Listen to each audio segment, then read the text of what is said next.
미래의 기억, 메모리 오브 더 퓨처, 김지수 지음. 하나님의 소망을 품고 내일의 기억으로 오늘을 살아가다. 과거에 얽매이지 않고 불안한 미래를 두려워하지 않으며 하나님께서 약속하신 소망을 기억하며 살아가는 삶의 원칙. 4부, 미래의 기억을 위한 실천적 삶의 지침. 17점, 변화하는 세상 속에서 빛과 소금 되기. 세상에서의 역할과 책임. 변화하는 시대 속 왜 빛과 소금인가? 빠르게 변화하는 시대 속에서 그리스도인이 빛과 소금이 되어야 하는 이유는 단순히 종교적 의무를 넘어선 시대적 요청이며 하나님의 뜻을 실천하는 구체적 사명 때문이다. 오늘날 세계는 과학기술의 비약적 발전과 함께 정보의 홍수 속에 있다. 인공지능, 빅데이터, 가상현실과 같은 기술적 진보는 인간의 삶을 풍요롭게 만들기도 하지만 동시에 인간의 가치와 도덕적 기준을 흐리게 한다. 기술이 윤리를 대체하고 효율이 모든 판단의 기준이 되어버린 시대, 많은 사람들은 삶의 목적을 상실하고 존재의 의미를 잃어가고 있다. 이러한 상황에서 그리스도인은 세상의 흐름에 휩쓸리지 않고 하나님이 주신 소망을 따라 살며 그분의 진리를 드러내는 존재로 부름받았다. 예수님께서는 마태복음 5장 13, 14절에서 너희는 세상의 소금이니 너희는 세상의 빛이라고 말씀하셨다. 이 말씀은 단지 개인적 구원에만 머무르지 않고 세상을 변화시키는 적극적 존재로서 역할을 의미한다. 빛은 어둠을 밝히고 길을 비추는 역할을 한다. 시대가 혼란에 빠질수록 진리의 빛이 더욱 필요하다. 진리란 변하지 않는 하나님 말씀에 근거하며 그리스도인은 그 진리를 삶으로 증명해야 한다. 어둠이 짙어질수록 작은 불빛도 강력한 힘을 가진다. 이는 단순히 말로만 전하는 신앙이 아닌 행동과 삶으로 드러나는 신앙을 뜻한다. 한 연구에 따르면 현대 사회의 가장 큰 문제는 관계의 단절과 소외감이라고 한다. 인간은 기술적으로 연결되어 있지만 정서적으로 고립된 상태에 놓여 있다. 그리스도인의 존재는 이러한 어둠 속에서 사랑과 나눔을 실천함으로써 따뜻한 빛이 되어야 한다. 가난한 이웃을 돌보고 상처받은 자를 치유하며 진실한 말과 진실한 태도로 상대의 영혼을 회복시키는 일이야말로 세상의 빛으로서 살아가는 길이다. 또한 소금은 부패를 방지하고 본래의 맛을 살리는 역할을 한다. 그리스도인의 삶은 도덕적 타락과 가치관의 혼란 속에서 세상을 정화시키는 역할을 한다. 세상은 성공과 경쟁을 최고의 가치로 여기는 경향이 짙다. 이러한 현실에서 그리스도인이 정직과 성실 그리고 공의를 실천하는 것은 결코 작지 않은 영향력을 비친다. 소금은 비록 그 양이 적을지라도 음식의 전체 맛을 좌우하듯이 작은 신실함과 성실함이 주변의 분위기와 문화를 변화시킨다. 나아가 그리스도인이 공동체 속에서 부패를 막고 선한 영향력을 행사할 때 사람들은 그리스도의 사랑과 진리를 경험하게 된다. 빛과 소금의 역할은 시대를 막론하고 변치 않는 그리스도인의 사명이지만 오늘날 더욱 절실히 요구되는 이유는 세상이 지닌 불안과 혼란 때문이다. 경제적 양극화, 기후위기, 사회적 갈등, 정신적 공허함 등 현대사회가 직면한 문제들은 단순히 제도적 해결책만으로는 충분하지 않다. 그리스도인의 역할은 이러한 시대적 한계 속에서 하나님의 소망을 전하고 새로운 변화를 일으키는 것이다. 그리스도인이 하나님이 주신 미래의 소망을 품고 세상 속으로 나아갈 때 비로소 그 역할이 빛을 발하게 된다. 이는 단순한 이상이 아니라 하나님께서 역사하시는 구체적인 현실이다. 세상이 변화할 때까지 우리는 그 빛과 소금의 역할을 멈추지 말아야 한다. 그 사명을 감당할 때 비로소 하나님 나라의 확장이 이루어지고 혼란한 시대 속에서 하나님의 소망을 이 땅에 심는 진정한 빛과 소금이 될 수 있다. 진리를 지키는 이들, 흔들리지 않는 기준. 현대 사회는 끊임없이 변화하며 도덕적 혼란과 가치관의 혼돈 속에 빠져 있다. 기술의 발전과 문화적 다양성은 인간의 삶을 풍요롭게 만들었지만 동시에 절대적 진리와 가치를 무너뜨리는 결과를 가져왔다. 상대주의가 시대의 지배적 사상이 되면서 모든 기준이 개인의 판단에 맡겨지고 진리조차 취향이나 선택의 문제로 변질되었다. 사람들은 무엇이 옳고 그른지에 대한 명확한 기준을 상실한 채 자신에게 유리한 것을 따라가며 자기만의 진리를 만들어가고 있다. 이러한 상황에서 그리스도인은 흔들리지 않는 기준으로서 하나님의 말씀과 진리를 지키는 수호자가 되어야 한다. 진리는 단순한 도덕적 규범이나 철학적 논리가 아닌 세상을 창조하시고 인간의 삶을 이끄시는 하나님의 절대적 뜻이기 때문이다. 예수님은 요한복음 14장 6절에서 내가 곧 길이요 진리요 생명이니라고 말씀하셨다. 이 말씀은 진리가 단순히 관념적 개념이 아니라 예수 그리스도 그 자체임을 선언한다. 즉 진리를 지킨다는 것은 그리스도를 따르는 삶을 의미하며 이는 단순한 종교적 태도가 아닌 삶의 모든 영역에서 실천되어야 한다. 하지만 세상은 끊임없이 진리의 가치를 왜곡하고 타협하도록 유혹한다. 인간의 이기심과 욕망은 언제나 진리를 가리고 변질시키며 그 결과 거짓이 진실처럼 받아들여지고 불의가 정의로 둔갑하는 상황이 발생한다. 현대 사회에서 그리스도인이 진리의 수호자로 나서야 하는 이유는 바로 여기에 있다.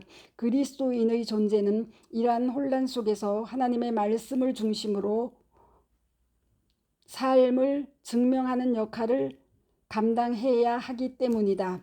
역사적으로도 진리를 지킨 사람들은 언제나 고난과 도전에 직면했다. 종교개혁자 마틴 루터는 당시 교회의 부패와 잘못된 가르침에 맞서 오직 성경을 외치며 하나님의 진리를 선포했다. 그는 교권의 압박과 생명의 위협 속에서도 하나님의 말씀을 기준으로 삼았고 그의 이러한 결단은 많은 사람에게 진리의 의미를 다시 깨우치는 계기가 되었다. 이처럼 진리를 지킨다는 것은 세상의 흐름과 타협하지 않고 하나님의 뜻을 따라가는 용기 있는 선택이다. 그리스도인은 시대의 흐름에 휩쓸리거나 개인의 편리함에 맞추어 진리를 왜곡하지 않아야 한다. 진리는 변하지 않지만 그것을 지키는 삶은 언제나 고난과 희생을 요구한다. 그럼에도 불구하고 진리를 지키는 일이 중요한 이유는 그것이 세상을 회복시키는 유일한 길이기 때문이다. 세상의 혼돈과 도덕적 타락은 진리의 부재에서 시작된다. 하나님의 말씀이 기준이 되지 않을 때 인간은 자신의 욕망에 따라 움직이고 결국 공동체에는 무너질 수밖에 없다. 하지만 진리는 어둠 속에서 빛과 같이 작용하며 부패한 것을 정화하고 회복시키는 힘을 가진다. 그리스도인은 자신의 삶 속에서 진리를 드러냄으로써 주변 사람들에게 하나님을 경험하게 하는 통로가 된다. 작은 신실함과 정직함이 결국 사람들의 마음에 변화를 일으키고 진리의 가치를 깨닫게 한다. 특히 오늘날 그리스도인의 진리 수호는 단순히 신앙적 가르침을 유지하는 것을 넘어 세상 속에서 선한 영향력을 행사하는 것을 포함한다. 직장, 학교, 가정, 사회 모든 영역에서 하나님의 기준을 따라 정직하고 정의로운 태도를 보이는 것은 진리를 실천하는 강력한 방법이다. 흔들리는 세대 속에서 그리스도인의 삶은 하나님의 진리를 증명하는 가장 설득력 있는 메시지가 된다. 바울이 디모데에게 때를 얻든지 못 얻든지 항상 말씀을 전파하라. 디모데후서 4장 2절 라고 권면한 것처럼 그리스도인은 진리의 등불을 들고 세상의 어둠 속으로 나아가야 한다. 진리의 수호는 단순한 방어적 태도가 아니라 적극적으로 세상을 변화시키는 힘이기 때문이다. 진리를 지키는 일은 그리스도인이 부름받은 사명의 핵심이며 하나님 나라의 확장을 위한 필수적인 행동이다. 진리 없는 세상은 갈 길을 잃은 배와 같지만 하나님의 말씀은 우리 모두에게 정확한 방향과 목적을 제시한다. 흔들리지 않는 기준을 따라 살아갈 때 그리스도인은 세상에 빛을 비추고 소금과 같은 영향력을 발휘할 수 있다. 세상이 아무리 변화해도 하나님의 진리는 영원히 변하지 않으며 그것을 지키는 삶이야말로 참된 그리스도인의 모습이다. 갈등을 넘어서 사랑과 화해의 중재자. 현대 사회는 다양한 갈등과 분열로 몸살을 앓고 있다. 기술의 발전과 세계화가 가져온 외형적 변화와 달리 인간관계와 공동체의 유대는 점점 더 약화되고 있다. 정치적 이념의 대립, 세대 간의 갈등, 경제적 불평등, 문화적 차별이 곳곳에서 충돌을 일으키며 사람들은 서로를 이해하기보다 공격하고 배척하는 길을 선택한다. 이러한 현실에서 그리스도인은 사랑과 화해의 중재자로 부름받았다. 갈등을 넘어 하나님이 주신 사랑을 전하며 상처받은 이웃과 깨어진 공동체를 회복하는 일은 그리스도인의 중요한 사명이다. 이는 단순히 평화를 외치는 것이 아니라 하나님의 사랑과 용서를 구체적으로 실천함으로써 분열된 세상을 치유하는 일이다. 예수님은 마태복음 5장 9절에서 합평케 하는 자는 복이 있나니 그들이 하나님의 아들이라 일컬음을 받을 것이라고 말씀하셨다. 이 구절은 화해와 사랑의 실천이 그리스도인의 정체성과 깊이 연결된 일임을 보여준다. 사랑과 화해는 감정적 타협이나 일시적인 평화가 아니라 상처의 근원을 이해하고 치유를 위해 헌신하는 행동을 의미한다. 그리스도인의 삶은 분열의 한가운데에서 화해의 손길을 내미는 삶이어야 한다. 이는 갈등의 불씨를 끄는 것이 아니라 그 불씨를 빛으로 바꾸어 공동체를 새롭게 하는 과정이다. 갈등이 존재하는 이유는 대부분 서로에 대한 이해 부족과 자기중심적 사고에서 비롯된다. 인간은 본능적으로 자기 입장과 생각을 우선시하고 상대방의 아픔과 상황을 외면하려 한다. 그러나 예수님은 십자가에서 가장 완전한 사랑과 용서를 보여주셨다. 로마서 5장 8절. 은 우리가 아직 죄인 되었을 때에 그리스도께서 우리를 위하여 죽으심으로 하나님께서 우리에 대한 자기의 사랑을 확증하셨느니라고 기록한다. 예수님이 보여주신 사랑은 조건 없는 희생이었고 이를 통해 하나님과 인간 사이의 화해가 이루어졌다. 그리스도인은 이 사랑을 본받아 이웃과 세상을 향한 화해의 중재자로 나아가야 한다. 이 시대의 화해는 무엇보다도 관계의 회복에서 시작된다. 가정에서 부모와 자녀의 소통이 단절되고 사회에서는 경쟁과 불신이 관계를 병들게 한다. 이러한 갈등의 한가운데서 그리스도인은 먼저 이해하고 경청하는 태도를 가져야 한다. 상대방의 입장에서 서서 그들의 아픔을 헤아리며 판단과 비난을 멈추고 진심으로 다가가는 것이 사랑과 화해의 첫걸음이다. 작은 경청과 공감이 상대의 마음을 열고 신뢰를 회복하는 열쇠가 되기 때문이다.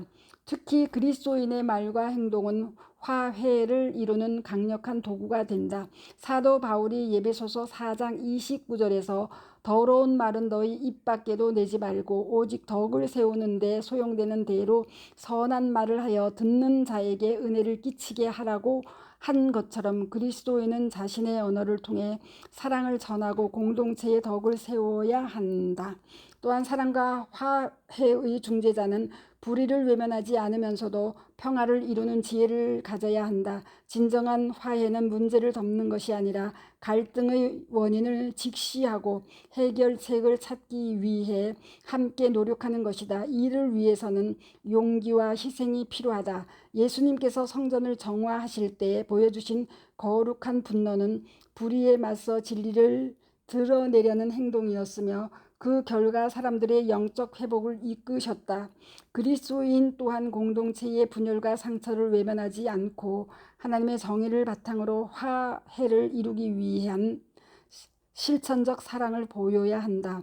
이는 불편한 상황을 감수하고 손해를 보더라도 갈등 속으로 걸어 들어가 화해의 다리를 놓는 일이다.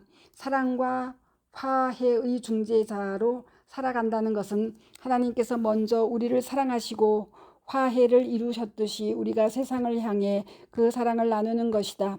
그리스도인이 하나님께 받은 은혜를 세상에 흘려보낼 때 상처받은 마음은 치유되고 분열된 공동체는 하나가 된다. 세상은 여전히 갈등과 혼란 속에 있지만 그리스도인은 그 속에서 화해의 빛을 비추며 하나님의 사랑을 전하는 자로 살아야 한다. 작은 사랑의 실천과 용서의 행동이 누군가의 인생을 변화시키고 더 나아가 세상을 변화시키는 원동력이 된다. 이것이 바로 사랑과 화해의 중재자로 부름받은 그리스도인의 사명이며 하나님이 이 땅에서 이루고자 하시는 진정한 회복의 시작이다. 창조적 변화, 세상을 이끄는 그리스도인의 역할. 세상은 끊임없이 변화하고 있으며 이러한 변화의 흐름 속에서 그리스도인의 역할은 더욱 중요해지고 있다. 단순히 변화에 적응하는 것을 넘어 세상을 더 나은 방향으로 이끄는 창조적 리더가 되어야 하기 때문이다. 창조적 리더십이란 단순한 기술적 발전이나 경제적 성장만을 의미하지 않는다. 그것은 하나님의 뜻에 따라 세상의 질서를 회복하고 각자의 자리에서 새로운 가치를 만들어가는 일이다. 이 역할을 감당하는 그리스도인은 세상을 이끌어가는 지혜롭고 선한 리더로서 하나님이 창조하신 세상을 다시금 그분의 뜻대로 아름답게 변화시키는 사명을 가진 자들이다. 창조적 리더십의 핵심은 하나님의 창조 질서를 회복하는 데 있다. 창세기 1장 28절에서 하나님은 인간에게 생육하고 번성하여 땅에 충만하라, 땅을 정복하라고 말씀하셨다. 이 말씀은 단순히 자연을 이용하라는 명령이 아니라 하나님이 주신 세상을 돌보고 관리하며 더 나은 상태로 만들어가는 청지기적 사명을 의미한다. 하지만 인간의 탐욕과 무관심으로 인해 세상은 점점 더 황폐해지고 있으며 환경 문제와 윤리적 타락이 심각한 수준에 이르렀다. 이러한 상황에서 그리스도인은 새로운 창조적 해법을 제시하고 세상의 변화를 이끄는 리더가 되어야 한다. 그것은 단순히 문제를 지적하는 것에 그치지 않고 실제로 문제를 해결하고 대안을 제시하는 적극적인 역할을 의미한다. 세상을 이끄는 창조적 리더십은 무엇보다도 지혜와 선함을 바탕으로 한다. 성경에서 솔로몬이 보여준 리더십은 이러한 원리를 잘 나타낸다. 열왕기상 3장에 솔로몬은 하나님께 부와 권력이 아닌 듣는 마음 가로 지혜 가로를 구했다. 하나님은 그의 겸손과 진실함을 기뻐하시고 지혜를 부어주셨으며 그 결과 그는 백성을 공의로 다스리고 분쟁을 지혜롭게 해결한 왕이 되었다. 오늘날의 그리스도인 리더도 마찬가지이다. 개인의 성공과 이익을 넘어서 세상과 공동체를 위한 선하고 지혜로운 결정을 내릴 때 세상은 변화하기 시작한다. 직장, 학교, 가정, 사회 모든 영역에서 그리스도인은 자신의 영향력을 선한 방향으로 사용하며 창조적 변화를 이끌어야 한다. 작은 영역이라도 충실하게 감당할 때 그것이 점점 더 큰 변화의 물결을 만들어낸다. 또한 창조적 리더는 도전과 불확실성 속에서도 믿음으로 나아가는 용기에서 비롯된다. 예수님은 비유를 통해 새 포도주는 새 부대에 담아야 한다. 가로 마태복음 9장 17절 가로라고 말씀하셨다. 이는 시대와 상황에 맞게 새로운 시도와 변화를 두려워하지 말라는 의미로 해석할 수 있다. 그리스도인은 과거의 간습과 고정관념에 얽매이지 않고 하나님이 주시는 새로운 비전을 따라 담대하게 나아가야 한다.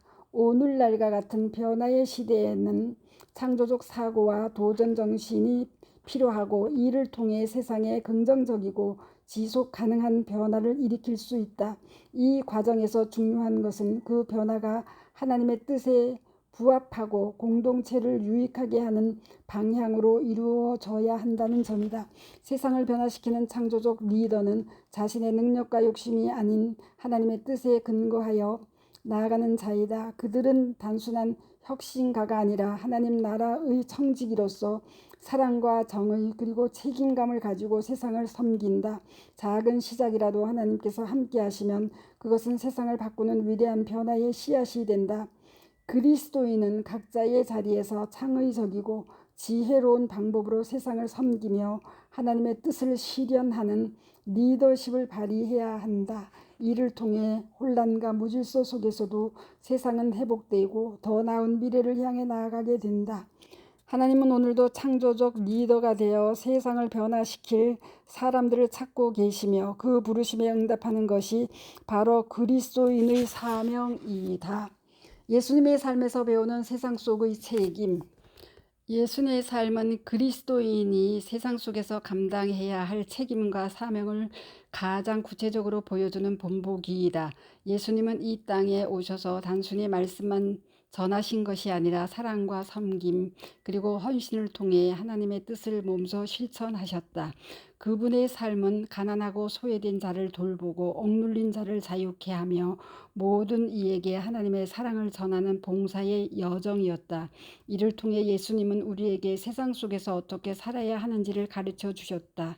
오늘날 우리가 감당해야 할 책임은 예수님의 이러한 삶을 본받아 실천적 사랑과 헌신의 삶을 사는 것이다. 먼저 예수님의 삶의 핵심은 섬김에 있다. 마가복음 10장 45절에서 예수님은 인자가 온 것은 섬김을 받으려 함이 아니라 도리어 섬기려 하고 자기 목숨을 많은 사람의 대속물로 주려 함이니라고 말씀하셨다. 이 말씀은 그리스도인의 삶의 방향을 명확히 제시한다. 세상은 성공과 지배를 추구하지만 예수님은 섬김과 낮아짐을 통해 진정한 리더십을 보여주셨다. 그분은 제자들의 발을 씻기며 겸손한 섬김의 본을 보이셨고 병든 자와 죄인들에게 다가가 그들을 치유하고 회복시키셨다.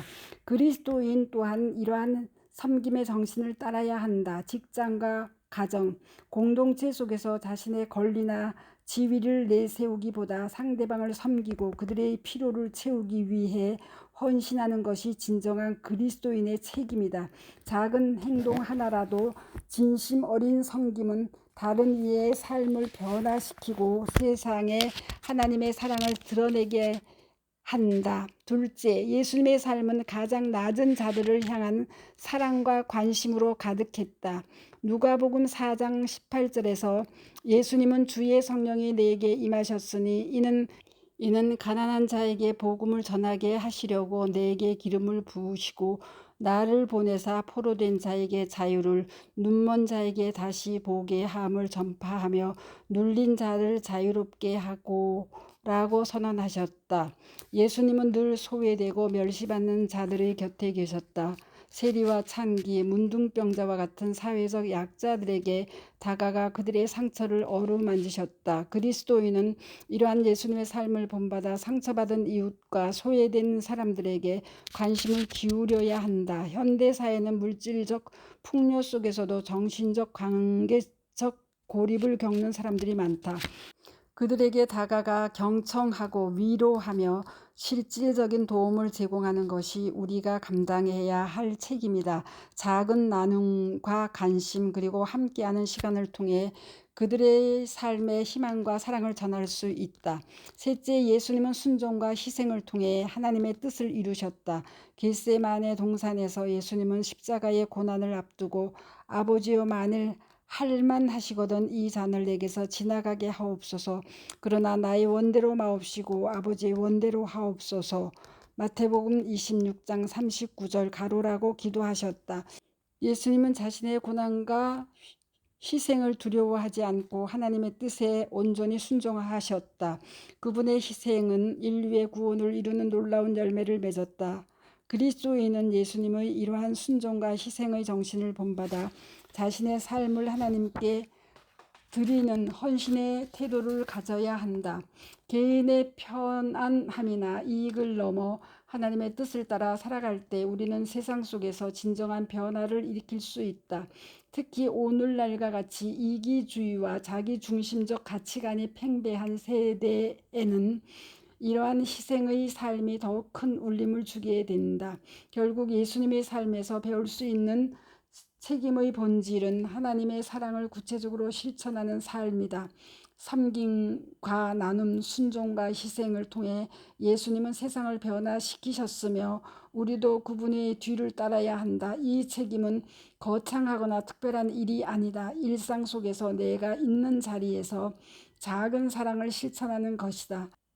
이웃의 아픔에 공감하고 소외된 사람에게 손을 내밀며 나의 시간을 나누고 나의 재능을 헌신하는 것이 그리스도인의 사명이다. 여기서 미래의 기억은 이러한 실천적 삶을 가능하게 하는 강력한 원동력이 된다. 하나님이 우리에게 주신 미래의 기억은 단순한 희망적 상상이 아니라 이미 이루어진 하나님의 사랑과 약속을 현재 속에서 경험하며 살아가는 것을 의미한다. 예수님께서 십자가를 향해 나아가셨던 이유는 단순한 희생이 아니라 하나님께서 이미 계획하시고 이루실 인류 구원의 미래를 기억하셨기 때문이다. 그분은 고난과 아픔 속에서도 그 사랑의 완성을 바라보며 현재의 사명을 감당하셨다. 마찬가지로 그리스도인은 하나님께서 약속하신 미래의 소망과 회복을 기억하며 오늘을 살아갈 때 어려움 속에서도 하나님의 사랑을 구체적으로 실천할 수 있다. 현재의 작은 섬김과 헌신은 보잘것없어 보일 수 있지만 하나님이 약속하신 미래의 완성을 믿는다면 그 모든 행동은 큰 의미를 가진다. 그리스도인은 이미 하나님 안에서 주어진 미래를 기억하며 그 기억을 바탕으로 지금 이 순간 세상 속에서 하나님의 사랑과 소망을 흘려보내는 역할을 감당해야 한다. 세상은 여전히 고통과 분열, 갈등으로 가득하지만 예수님의 삶을 본받아 작은 빛이 되어 나아갈 때 그리스도인의 책임은 세상에 하나님의 사랑과 희망을 전하는 강력한 힘이 된다. 미래의 기억은 단순한 비전이 아니라 하나님이 반드시 이루실 미래의 사랑과 회복을 오늘의 현실 속에서 선포하며 살아가는 삶이다. 예수님의 발자취를 따라가는 이 삶이야말로 세상을 변화시키고 하나님의 나라를 이 땅에 확장하는 가장 구체적이고 실천적인 길이다. 공동체에 미치는 영향과 리더십, 공동체와 리더십의 중요성으로 이어집니다. 스토리 양입니다. 감사합니다.